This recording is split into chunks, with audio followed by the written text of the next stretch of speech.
All right, seriously, it's time for a certain subset of 49ers fans and very, very angry and impatient minority to calm down. We're barely a few hours into this thing. Free agency hasn't even officially opened yet. That's not until Wednesday. But some people are just losing their shit right now, and it's really unbecoming of everyone involved. It's crazy. Patience is a virtue. This is not Madden. The 49ers aren't going to go out and sign every single free agent available at the highest price possible. It just doesn't work that way. This is the actual NFL where budgets are important. The 49ers have done a lot of spending over the past several years, and they're actually currently $10 million over the salary cap. And even if you don't count Jimmy Garoppolo's money in there, even if you assume a trade, which is still likely to happen here, probably over the next couple days, they're still on a tight budget. So anybody who knows this, anybody who's actually been following this instead of just casually looking at a couple tweets an hour and then throwing up an opinion that doesn't mean anything online, anybody who knows this realizes that they weren't going to be in serious contention for the very highest money cornerbacks in J.C. Jackson or Carlton Davis, who are both signed, or some of these other players. In fact, the general theme early in free agency or early in this legal tampering period on Monday is that the teams who have drafted really poorly, who have a ton of cap space, they're the guys that overpay everybody on Monday. You don't want to be the team that overpays somebody early on Monday. For example, you don't want to be Jacksonville, who played close to $20 million average per year for Christian Kirk. Christian Kirk, of all people, got nearly $20 million per year. I mean, you can argue that he did get $21 million, over 20 per year, including incentives, $18 million base APY, $21 million with incentives. So around $20 million for Christian Kirk. Do you really want to be the Jaguars going out spending that kind of money? Larry Ogunjobi is a good player, but Cincinnati just spent $14 million APY for him, which just goes to show you that the market was overheated to start the day, which tends to happen when the salary cap is increasing. It's $208.2 million this year, a lot more than a $187.5 last year. It's set to shoot up again next season. That market is going to enlarge early on with some of these eager spenders willing to overpay to get in the front of the line. The smarter teams are probably going to exhibit patience. It's going to be a virtue. They're going to sit back and they're going to see who they can afford to find some options that might better fit within their budget. So for the 49ers, how did this apply? Well, the market overheated at the guard position. So they lost Laken Tomlinson, $13.3 million APY to go to the New York Jets. The 49ers weren't willing to go that high. Their budget was around $10 million, maybe $11 million, not 13.3. They don't have the type of cap space to do that. And sorry, that's just the cost of doing business. What I hate is the same people who just go ballistic when the 49ers don't spend because of salary cap reasons. They're also going to be the same ones that say the salary cap isn't real. And, well, obviously, this is evidence that the salary cap isn't real, but then they won't accept that evidence that the salary cap isn't real, even though it's happening all around the league. There are teams that can't re-sign players because of financial reasons. And no, the Rams are not an exception. The Rams let several guys walk defensively last year, for example, because of the salary cap. The key is to find efficient signings within the margins to overcome salary cap limitations. For example, the Rams were able to trade for Von Miller and have Denver pay his salary. Credit to the Rams for getting around it and for maintaining a roster that was strong enough. But seriously, impatience is wildly, wildly irritating right now. And you just have to wait and see how this all turns out. Latest news right now, as I watch Twitter, CJ Uzomah, Bengals tight end, is signing with the Jets, 3 years, $24 million. So Robert Saleh's team, Mike LaFleur, those guys get another weapon to add to the arsenal. But I'm going to go through some of today's big developments. My article just came out, I believe. So why don't I put this up on the screen? Hell yeah, the article's out. I love it. By the way, I just reported along with Connor Hughes and Vic Tafur, all three of us in Athletic, that the 49ers are in on Stephon Gilmore. They're vying for the cornerback services with the Raiders and the Jets. The 49ers would like that price to be a little bit closer to 10 million than the 15 million and the 16 million that Carlton Davis and JC Jackson respectively commanded. The 49ers would obviously like a veteran cornerback. That's their way of doing business. From 2018 to 2021, it's been either Richard Sherman or Jason Verrett as their vet cornerback stalwart they've had on the opening day roster at one of those spots. I don't think it's going to be any different in 2022. They want a vet there. Carlton Davis and JC Jackson were outside of their comfort zone price-wise. They're hoping that Stephon Gilmore falls into it. So keep your eyes on that. Now you can keep your eyes on my article, which I'm going to pop open onto this screen. I just have to share it very quickly. I got the window open. There we go. There it is. Fresh up on The Athletic. The 49ers O-line and Aaron Banks faces even bigger questions with Laken Tomlinson going to the Jets. If you don't follow me on Twitter at Lombardi himself, please do so right now because I'm about to tweet out this article and you could take a look at it there. And I'm also going to put it in the chat section here for everybody to immediately be able to check it out. There we go. We go tweet. And now we're going to take the same link and we're going to put it in the chat section so you could read along here as you watch this YouTube live. It is a day of multitasking for me here on the channel because there's a ton going on. While I do these videos, I have to make sure that I'm not missing any breaking news. So it's $1 a month to sign up for The Athletic right now. That you're not going to, I mean, this article on Laken Tomlinson, which is now in the chat section, check it right there. You could click on the link. You could get our coverage for $1 a month. There's no better time to sign up because as you can see on your screen, this article on Tomlinson, it was now the third highest paid guard in football. Brandon Scherf's details aren't in yet, but when they're in, he'll be probably on top of this list. So that will push Laken Tomlinson down to number 4 of left guards. You're not going to get this type of detail anywhere else. And I talk about other guard candidates that the 49ers might go after. And hell, there's even a video that I shared here from Sam Houston, who got this for KMBR, of Laken Tomlinson crushing donuts in the 49ers locker room following the NFC title game. So why don't we say goodbye to Laken Tomlinson and watch the video? They're going to play some Roddy Ricch in the background. Let's play it again.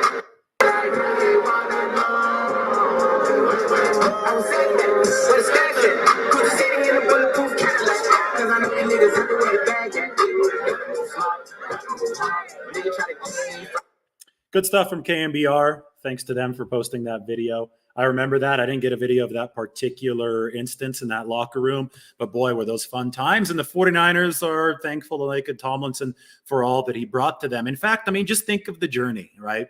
For Laken Tomlinson, drafted in the first round by the Detroit Lions. First couple of years underperformed to the point where the 49ers, as one of their first moves in 2017 in season, were able to trade a 5th round pick for the former first rounder, Laken Tomlinson. And he developed with the 49ers. And most importantly, he developed with the current New York Jets staff. John Benton, the offensive line coach, who was able to be the headliner of Laken Tomlinson's reclamation project, now gets to coach him again in New York. And over the course of 5 seasons with the 49ers, Laken Tomlinson only missed 2 snaps. He played 6,492 snaps out of a possible 6,494 snaps. In an era of rampant injury problems for the 49ers, Laken Tomlinson was Mr. Durability, and he got paid because of it. 13.3 annual average point per year, $13.3 million was the end result. The 49ers couldn't go that high because Tomlinson, he's not quite an elite performer in terms of run and pass blocking. He's an upper quartile performer. He's developed into a firmly above average guard, and that durability has earned him millions, but the 49ers weren't quite ready to break the bank like the Jets, who had $50 million in cap space. And hey, at the end of the day, the reason that the Jets have $50 million in cap space is because the Jets have sucked recently. The 49ers have been to 2 NFC championship games over the past 3 years. They haven't sucked recently. And if they haven't sucked recently, they're going to have less money to spend because they've had more players to reward. It's a league of parity. That's how it works. So impatience regarding these moves, it's like, oh, why the Jets spending? It's like, because the Jets haven't been good. So hopefully people understand it a little bit better as we go through the realities of the market. All right, here we go. Let's check out what else happened today.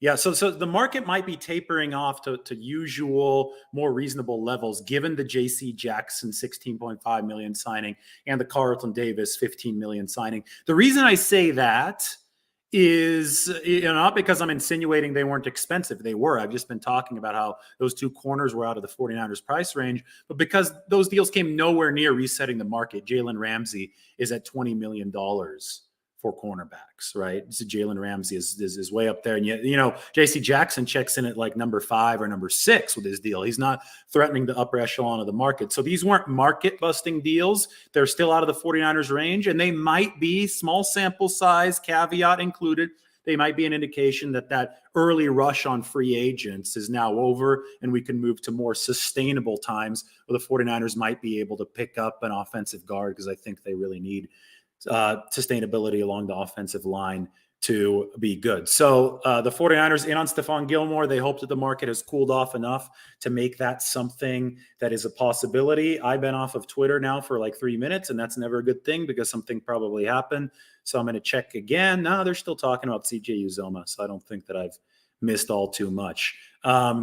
But that's just how the market has gone. The big question on everybody's mind right now is obviously Jimmy Garoppolo. It's going to be the headline until he is potentially traded or the 49ers do whatever they need to do with Jimmy Garoppolo. This ties into what I was talking about earlier. What I was talking about earlier is patience is a virtue. If you've listened to what I've been talking about, I said that you got to wait for the Jimmy Garoppolo trade because Aaron Rodgers had to happen first. That happened first. And then Deshaun Watson has to happen first. As soon as Deshaun Watson gets figured out, then you're going to have a specific market of teams, probably headlined by the Indianapolis Colts, that will, their interest will have to be congealed and will have to be directed at Jimmy Garoppolo. At that point, you can expect realistic market movement. Now, have things been complicated by the shoulder injury? Of course. I also said that as soon as it happened. News dropped at the NFL Combine on that Tuesday. Of course, there's going to be more medical due diligence needed. Of course, it's going to cause teams to, pump the brakes, take their time a little bit. But at the end of the day, the more confidence that there is that Garoppolo will be ready to go by training camp, and the less other options there are for QB1 needy teams, the more likely it is that somebody will pay the 49ers at least closer to what they want to realistically get in return for Jimmy Garoppolo in a trade. That's just how markets work. They're unpredictable, but we could predict them to a certain extent. And that's all that I really can say about Jimmy Garoppolo at this point, besides the fact that the deadline for the 49ers to be under the cap isn't until Wednesday afternoon, really. It's not right now, as some people would lead you to incorrectly believe. So the 49ers still have time. Deadline pressure might force them to make a move, but they also have other recourses. They can also restructure other players like Eric Armstead, George Kittle. They can extend Jimmy Ward. They can do a bunch of other stuff like that to get under the salary cap. So, yes, they do have the option power of keeping Jimmy Garoppolo longer than Wednesday. Mike Sando said, maybe they keep him until training camp. Is that likely? No, I don't think so. But I think that it's possible because you got plans A, plans B, and plan C. Nothing is ever absolute. You sit here as John Lynch and you do the best move at that period of time for the 49ers to best set yourself up for a bigger return and longer term success. And if you feel that you could get your most optimal free agency deals done without releasing Jimmy Garoppolo, which may not be possible, but if John Lynch feels that way, then John Lynch can do that because he's running the team and he's doing a lot better job than anybody who's sitting on their couch. So that's where we stand right now. I'll take a few questions. I'll also work on Twitter here. I was so honored this morning when about 300 of you, or even more, it was like 1,300 of you, decided to, my girlfriend it goes, there's literally 1,400 people that are watching you sit there and talk about football. And I turned it on for 5 seconds and got bored. That's when I said the same thing. I got the message here on my screen. I'm like, I cannot believe that you guys are sitting here watching me work and type about football, like tweet about it. And you consider that good entertainment. This time I'm actually talking to the camera, so it's a little bit better, but I do have to look at Twitter to see what the latest is. Who are people talking about? We're still on CJ Uzomah. Man, been on CJ Uzomah for like 15 minutes. That's crazy. Anyway, check out the article. It's in the comments section or the chat section. You could put it in the comments section if that helps people. I could erase patience as a virtue right now and put on subscribe to the channel. Make sure you do that. And I'll look at some comments.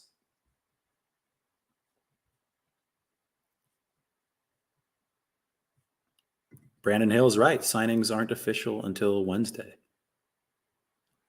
Mr. Corey, who was upset about my coffee this morning.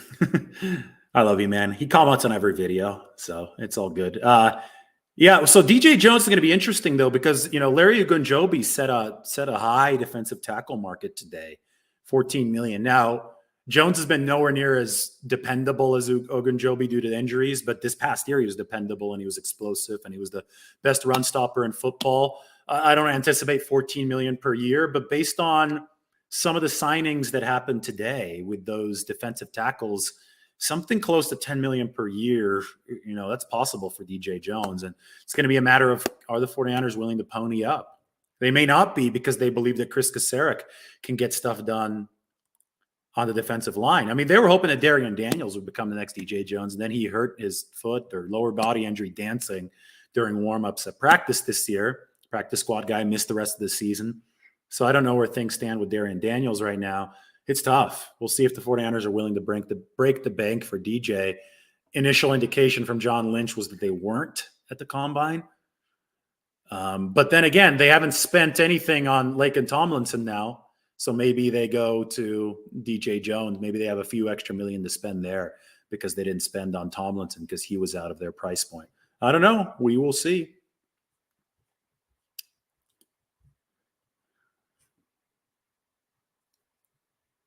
We're not sure how good Aaron Banks is. He's up on the screen. That's the thing. I mean, a lot of 49ers hopes probably rely on him right now. They still think they got to sign another guy, whether it's Austin Corbett, whether it's Daniels, the guy from the Bears. I still think they need a veteran at the guard position now that they don't have Laken. But Aaron Banks is for sure part of the plans. I mean, you used a second-round pick on him. He played left guard at Notre Dame, so maybe working at left guard, sliding over to that side is going to help him.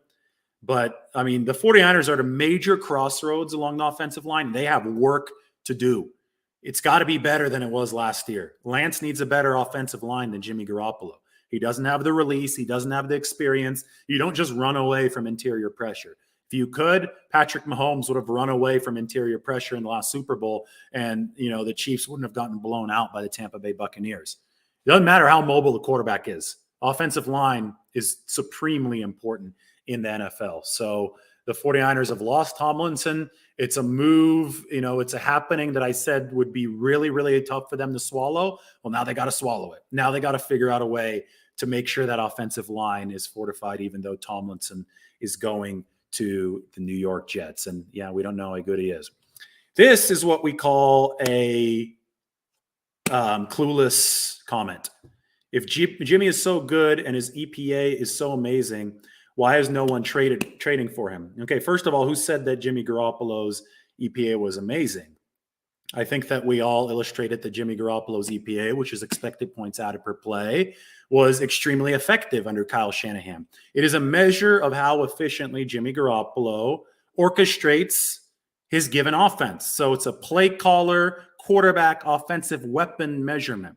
Jimmy Garoppolo, within the context of the 49ers offense, was a very efficient quarterback, especially on quarterback-heavy downs. On third down since 2017, no quarterback has a higher EPA than Jimmy Garoppolo outside of Patrick Mahomes. So within the context of what the 49ers are doing, Jimmy Garoppolo was very efficient. Case closed. You can't argue it. Facts over feelings.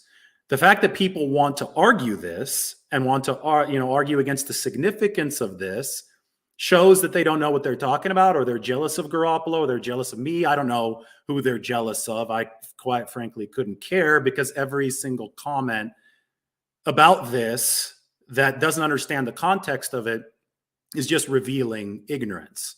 So comments that reveal ignorance just expose people.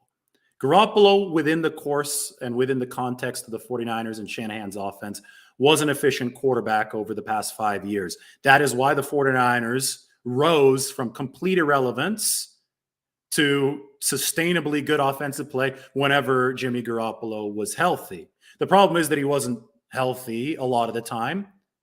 And on top of that, the 49ers saw that they had an out from his contract.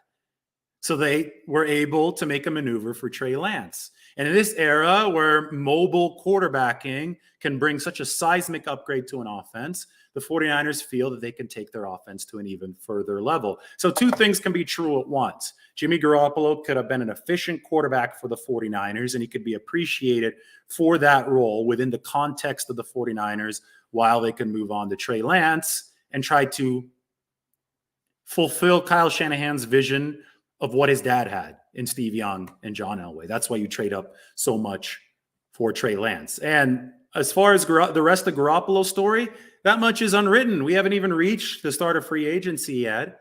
The trade market is still developing. He's got a shoulder injury right now, which might be slowing some things down. Goes back to the original big problem with Jimmy Garoppolo. So sit back and wait. Patience is a virtue. You don't have to make an idiot out of yourself like this guy just did with this comment. So that's all that I have to say about that. I hope that answers your question. All right, let's see.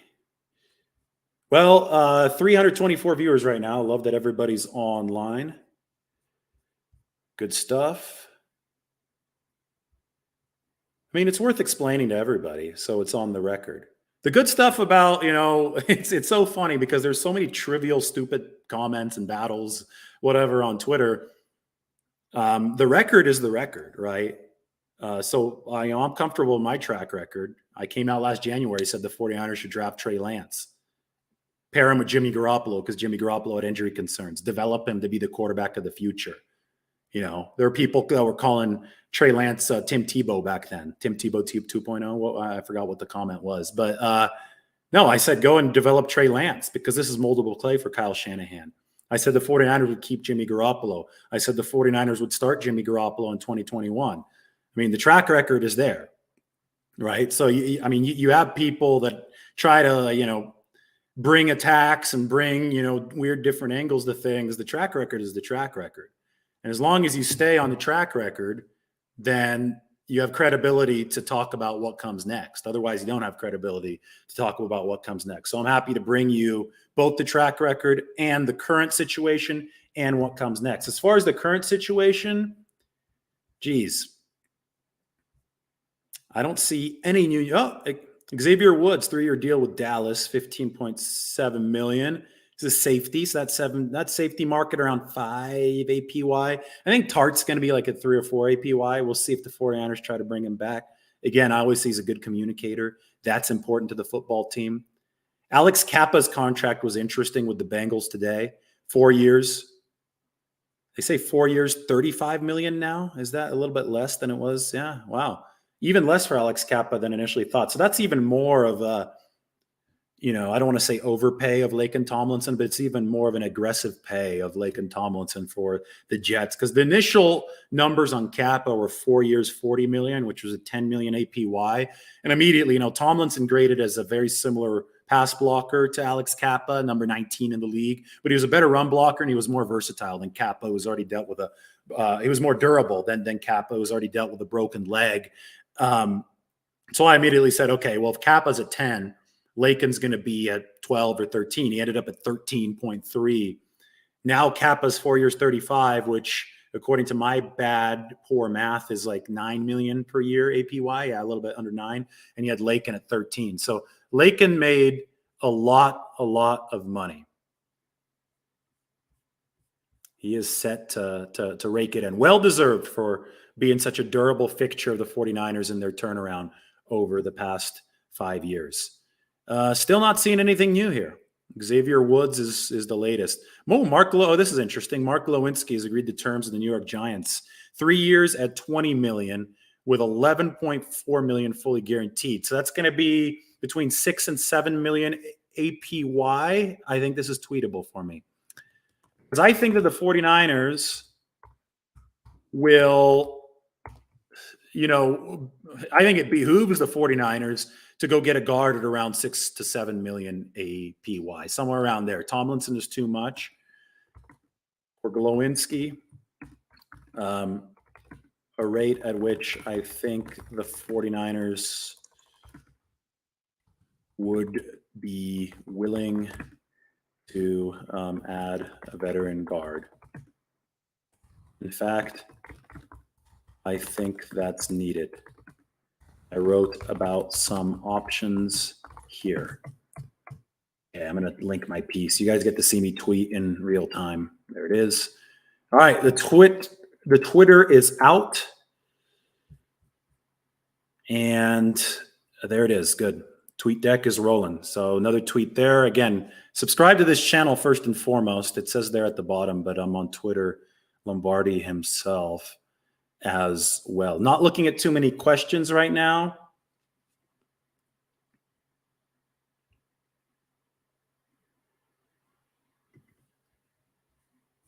Taking a look at the depth chart. I'm still waiting for the 49ers to make an addition. When we talk about financial restraint and prudence, especially with a team that still has $10 million to clear before it's cap compliant by Wednesday, we typically expect the moves to come a little bit later, not on the very first Monday rush of free agency, because that first Monday rush, as I said at the start of the show, is usually the time for teams that have drafted poorly in recent years to go out and try to overcompensate for their poor drafts with their extra cap dollars. If you've drafted well, then you typically will have guys to re-up, and the 49ers have had to re-up a ton of players that they have drafted, right? George Kittle, Fred Warner, just to name a couple of them, but they've also had to re-up other, big money free agents. Trent Williams came last year. And when you re-up guys, you obviously run out of cap space.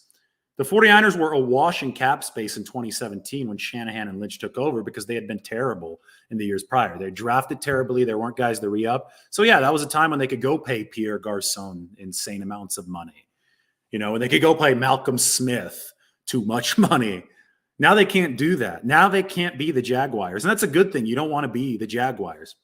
Now they have to sit back early in free agency and, pick your spots. And I think one of the spots to pick, and this is based on, my report with Connor Hughes and Vic Tafer, are that the 49ers are in on Stephon Gilmore, along with the Raiders and the Jets. Those three teams are vying for the third cornerback on my board right now. The first two cornerbacks, J.C. Jackson and Carlton Davis, have already signed.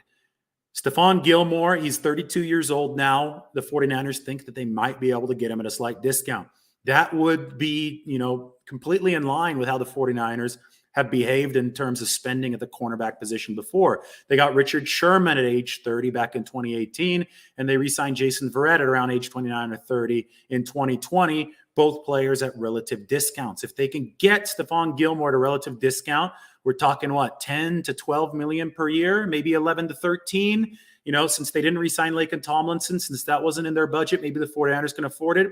They'll be happy to have Emmanuel Mosley paired with a reliable veteran to give Ambry Thomas more runway to develop. So we will see what happens at that position, but that is kind of the major rumor news that I have for you is that the 49ers are indeed in on Stephon Gilmore, and we're going to be tracking that as this afternoon progresses. I enjoy being online here. I enjoy sitting here and talking. We are up to 430 viewers, so that's good. I mean, we can go through the depth chart since I already have all your attention, or we could talk about my article. I guess I'll put it back in that chat section one more time. This is $1 a month on The Athletic right now, so check out the chat section. There you guys go. It's down at the bottom. And I will pop open that depth chart. Why don't we take a quick look at it? 49ers 90-man roster. I'm leaving.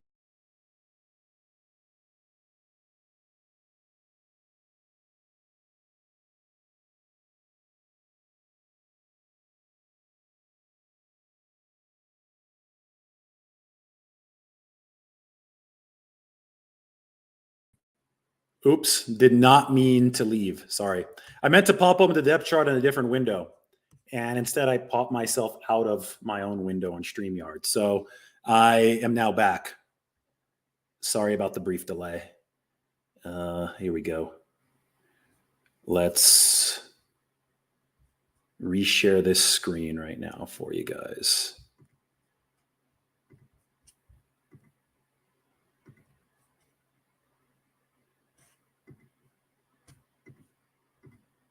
That should do it. It's back up there. Cool. And I will also share the link for the depth chart so we can take a look. Everybody is welcome to join. That's a Google Doc that is available for everybody. It's essentially a 53-man roster projection, which you can, use to identify the 49ers' current holes and see where their signings and draft picks might come. Obviously, using patience and considering that to be a virtue. ESPN is set to officially announce the Aikman-Buck Monday Night Football duo within the next 24 hours. The network has its eyes on another retired legend.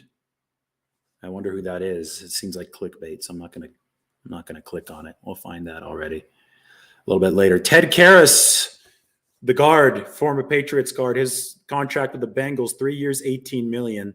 So that's $6 million average per year. I think that's the type of money that the 49ers can pay Daniels from the Bears. They can pay potentially Austin Corbett from the Rams. I really think they need a veteran guard. Because if you look at the depth chart right now, I can expand the size on this sucker to make it a little bit bigger. Maybe we can erase Stephon Gilmore's name from our screen right now. Here's the 49ers offensive line, and I'm going to zoom in on it. And this is an offensive line with some holes. These are problems. Trent Williams at left tackle played his worst game in the NFC Championship on a high ankle sprain. He's not getting any younger. Let's assume everything goes perfectly with Trent Williams, though. So you're locked in at left tackle. Mike McGlinchey, he's shaded in red because he's trying to recover from a strained quad right now. So that's cool and everything, but that's a serious injury to recover from. Let's just assume for now that everything goes well in Mike McGlinchey's recovery. So you're set at the tackle positions, right? Let's also just assume that everything goes smoothly with Alex Mack, who reportedly was considering a retirement early this season. I think he said so himself. He's probably going to come back. 49ers are optimistic about it. So even if we make assumptions about these three guys, Williams, Mack, and McGlinchey, those are all like three big assumptions to make, right? You hope that they're back and okay for the 49ers in 2022, but those are still assumptions. Even if we make those three assumptions, there are two big glaring holes at both guard spots. You got to find a way to slot guys in. So, hey, maybe I can put Aaron Banks in here. All right. We just put Aaron Banks at left guard. I just moved him. But, I'm iffy about naming Aaron Banks a starter right now. I may want to undo that move. Yeah, I'm moving Aaron Banks back here. I'm not sure about Aaron Banks being a starter at left guard until the 49ers actually proclaim him a starter, until he's actually won an offseason competition. And then what the hell do they do at right guard? Because they still haven't even tendered a restricted free agent, Daniel Brunskill, yet. I expect them to tender Brunskill. So I expect Brunskill's name to be on their spreadsheet. I don't want to do all caps. I'm not yelling right now, but I expect Daniel Brunskill to be right here. Maybe a bit higher, not there, but I expect him to be, like a swing type of player. I think you could put him here. I think you could put him wherever, but I'll undo that a couple times because he's not officially with the team. But still, I don't think you want Daniel Brunskill to your starting right guard, especially if Aaron Banks is your starting left guard. That's why I think the 49ers will need to sign somebody at that guard position, a veteran. Cincinnati's doing it, and Cincinnati suffered a very similar fate to the 49ers with Ted Karras coming in, and obviously with Alex Kappa coming in for the Bengals. The 49ers need to similarly prioritize their offensive line, presumably in front of Trey Lance. So I'm checking Twitter again. Still nothing. I'll be on for a little bit longer. We'll look at a few more questions. I haven't been on the questions here in a bit. Saw the super sticker from Luke Luna, who's a good regular viewer. Thank you, Luke. If you have any questions, please type them again, and I'll make sure to answer them. Yeah, Charvarius Ward is also a cornerback that is possibly open there on that market for the 49ers. Formerly of the Chiefs, a little lower down on the pecking order than Gilmore. You might be able to get him at more of a budget. So budget cornerbacks, that's the 49ers thing. They need to make sure they hit that threshold of effectiveness versus the budget. Do you think Marquez Valdez-Scantling, or the 49ers are reportedly in on, would be a good signing? I wouldn't mind it. I mean, Marquez Valdez-Scantling, as you can see here, here's the 49ers receiver room. I've highlighted it on the depth chart. It's relatively empty. I mean, Juwan Jennings hasn't even signed his deal yet. He's going to be back. Don't have to worry about that. But I think you need a 4 and a 5 and, a speed threat. Travis Benjamin didn't work out in that role for the 49ers. They try to use Benjamin a ton in that speed threat role with Trey Lance especially. He stretched the field, but he didn't make the catches. Remember, Arizona was dedicating all that DB help to Travis Benjamin. It opened up some stuff underneath, so that was all great, but didn't yield much more than that. And Valdez-Scantling has an average depth target of over 18 yards. So this guy runs long patterns, and if you do move to Trey Lance and you are trying to stretch that field a little bit more, if your offensive line gives Lance time to throw, which makes the O-line all that more important, I don't think it's a bad signing. So the 49ers are understandably in on Valdez-Scantling at this point. No update on Jennings' tender. I mean, the tender is an exclusive rights free agent tender, so Jennings either takes that or the 49ers entertain his willingness for a longer deal. I think he was so clutch and such an important part of the heartbeat of the 49ers 2021 team. I would fully support giving Juwan Jennings a multi-year deal, because he's just going to get more expensive in 2022. Next off season after this next year, he's going to be a restricted free agent. And if Jennings puts together a big year, well, then you're looking at having to tender him and having other teams be able to swoop in. But if you have him under contract for 2023, then things get a lot more team friendly for the 49ers. So that's why I think that they're negotiating right now. Allen Robinson, yeah, I guess that's a field stretching possibility. A lot of this is a waiting game. A lot of this is a game of chicken. Will the 49ers blink first?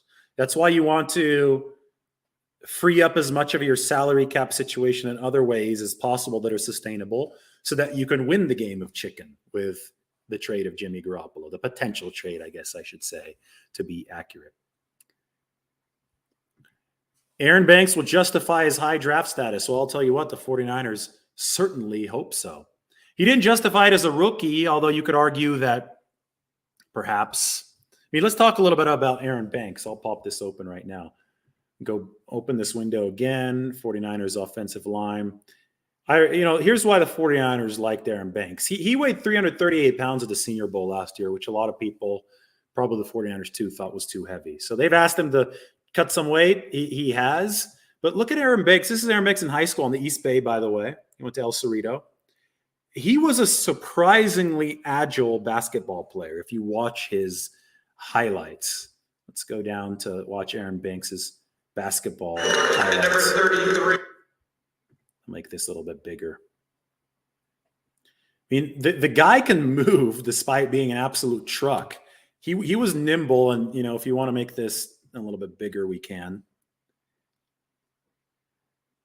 He was able. There's the reverse, and yes, it's beer truck size, but you could tell that agility is not something that a 330 pounder should have. And probably at this time he was 290, 300, but you could still see what the 49ers are intrigued by. Oh, I like that block. Big number 33, Aaron Banks playing for El Cerrito. So you could see what the 49ers are intrigued by. They want to combine this athleticism. Here comes another block. Oh, yeah, I love that one. They want to combine this athleticism with the potential power that you see from such a big frame. And I think especially with Trey Lance starting at quarterback, the 49ers are in a position. Let's get this smaller. Got to get out of this screen. The 49ers are in a position where they're going to be running potentially some more read option, some more gap scheme stuff, some more power-based stuff, to where Aaron Banks' greater size can come in handy. The trick is allowing that frame, getting it to an optimal level to where he can also execute the outside zone blocks, which is why John Lynch came out and said that Aaron Banks, right here, this is the quote from John Lynch. There's a narrative because Aaron didn't play, there must be something wrong with him. Quite the contrary. Aaron really grew. He really reshaped his body. We're really excited about him getting out there and letting him compete. This is a huge offseason for him. So he's dropped from his Senior Bowl weight of 338 pounds to around 320. 49ers probably want him around 315. They want him lighter. They want him more agile for the outside zone, but they still want the best of both worlds. They want Mauler capabilities, Mauler size, and they want the deftness that you just saw in some of that basketball tape. So, I mean, here you see Aaron Banks at a pretty big size, but he's been reworking his body. I think that was later in the season. That was at Tennessee, December 23rd. So he's still working. He's in that facility every day. Lynch actually just said that he's one of the few players that was in the facility over the course of February when most guys are away, taking some time off. So time will tell. But, boy, there is a lot riding on this now that the 49ers haven't been able to re-sign Laken Tomlinson. They've been priced out in that situation. Yes, James Daniels has been injury prone, which is why, I don't think that it's the best kind of replacement for Laken Tomlinson. I do like Corbett, who's played for the Rams. He's proven to be a nice versatile player for them. So that might be somebody that the 49ers go for along the offensive front. Anyway, I'm getting hungry. It's a good time for me to take a break and figure out what I'm doing next with my life. So thank you, everybody, for joining. Those of you who are online right now, hope you enjoyed the show. We went through a lot today. Subscribe to The Athletic, but also subscribe right now. Just whatever you're doing, there's a lot of you online right now. Click on the subscribe button. Love you for it. It'll be all good. All right, everybody, take care. I'll be back on soon. I got to get back on Twitter, and I have to go get some food into me. So forgive my absence. I'll be back soon. Take care.